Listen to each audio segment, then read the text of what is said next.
जी नाजरीन, green gold is the dream gold. इस field में पहुंचे हैं कि जो आपके सामने एक जो इनोवेशन आप मेरे हाथ में देख रहे हैं, आउटस्टैंडिंग एक हाइब्रिड मैंने पकड़ा हुआ है।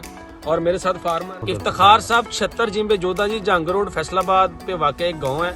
उनका तकरीबन 20 से 25 साल का बंद गोभी का एक्सपीरियंस है। हमने अपना जो एक अपकमिंग हाइब्रिड इनके पास लगवाया हुआ था, जो जिसका कोड है 36 27 36।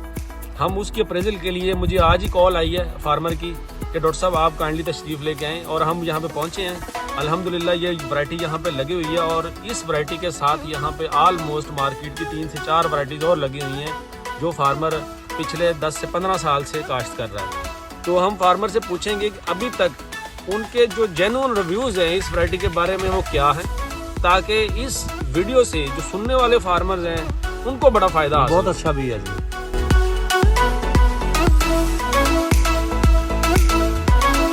ये बहुत ही अच्छा भी ਆ। ਇਸ ਟਾਈਮ ਦੂਸਰਿਆਂ ਬੀਆਂ ਨੂੰ ਇਹ ਕ੍ਰਾਸ ਕਰ ਗਿਆ। ਇਹ ਚੋਂ ਇਹਨੂੰ ਤੁਸੀਂ 100 ਚੋਂ ਕਿੰਨੇ ਨੰਬਰ ਦਿੰਦੇ ਹੋ? ਇਹ ਪੂਰਾ 100 ਇਹਦਾ ਕਿ ਥੋੜੇ ਨਹੀਂ ਪੂਰਾ ਹੀ 100 ਪੂਰਾ ਹੀ 100 ਪੂਰਾ ਹੀ 100। ਅੱਛਾ, ਆਉਂਦੇ ਸਾਲ ਤੁਸੀਂ ਇਹ ਲਾਓਗੇ ਇਨਸ਼ਾਅੱਲਾ ਹੁਕਮ। ਫੁੱਲ ਦੀ ਖੂਬਸੂਰਤੀ ਕਿਦਾਂ? A1 A1 ਆ ਜੀ। ਵਜ਼ਨ ਕਿਦਾਂ?